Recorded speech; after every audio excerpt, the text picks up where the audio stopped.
भारत का संविधान बनकर लागू हुआ 1950 में, तब एक देश में एक चुनाव सन 52 में हुआ, 57 में हुआ, 62 में हुआ, 67 में हुआ। अकस्मात सत्ता पर बैठे हुए लोगों ने दूसरे दलों की सत्ताओं को बर्खास्त करना शुरू किया और इसलिए 20 साल हिंदुस्तान पहले वन नेशन वन इलेक्शन में चला। उसके बाद भी एक दो छोटे छोटे अवसर आए जब इस बात के लिए हमारे देश को तरक्की करनी है, तालीम देनी है, जरूरत की जो बेसिक नीड्स हैं वो हर परिवार को मिले, ये चाहिए। इलेक्शन बड़ा खर्चीला हो गया है, इसलिए लॉ कमीशन ने भी इसको रिकमेंड किया था। तभी doctor Bhimrao Ambedkar, doctor Rajendra Prasad, doctor Radha Krishna, अन्य सब नेताओं ने भी ये कहा था चुनाव जरूरी है, परंतु वो एक ही समय में हो जाए तो 3-4 महीने यह उत्सव के रूप में हिंदुस्तान मनाए, ना कि कटुता और नफरत के रूप में मनाए, दूसरों को जलील और जलालत के रूप में नहीं मनाए, बल्कि बहादुरी के साथ सबका सम्मान करते हुए मनाए।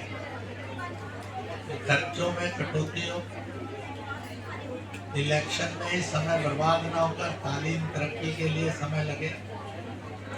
जो ऐसी मुसीबतें हैं जिनसे दो दो हाथ करना पड़ता है, उनसे दो दो हाथ करें।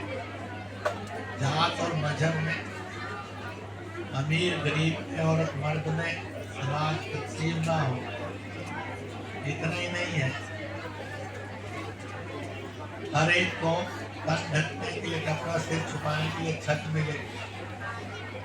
मुल्क के सब लोग मिलजुल कर तालीम तरक्की की तरफ मुल्क को बढ़ाएं और दुनिया को रोशनी और रास्ता दिखाएं।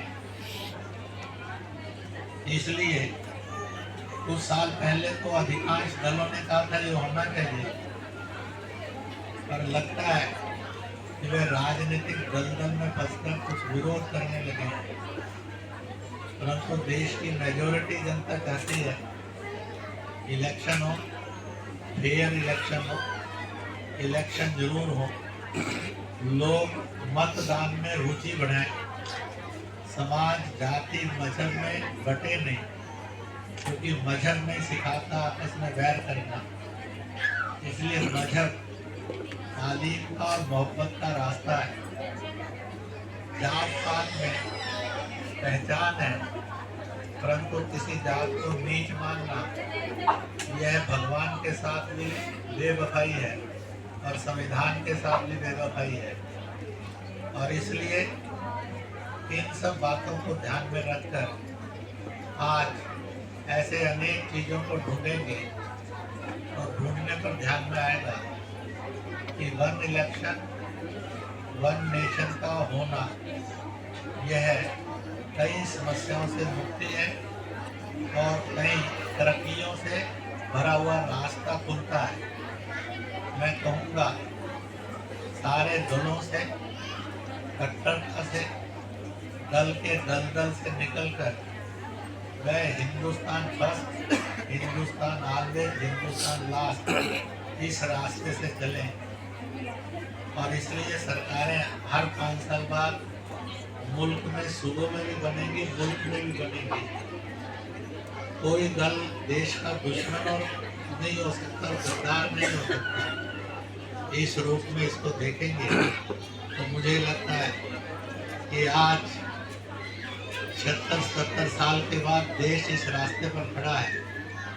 इलेक्शन के कारण अलग अलग और हर समय इलेक्शन होते रहने के कारण जो खराबियाँ, अपराध, बेकारियाँ, नुकसान हिंदुस्तान को सहने पड़े हैं, उन सब से मुक्त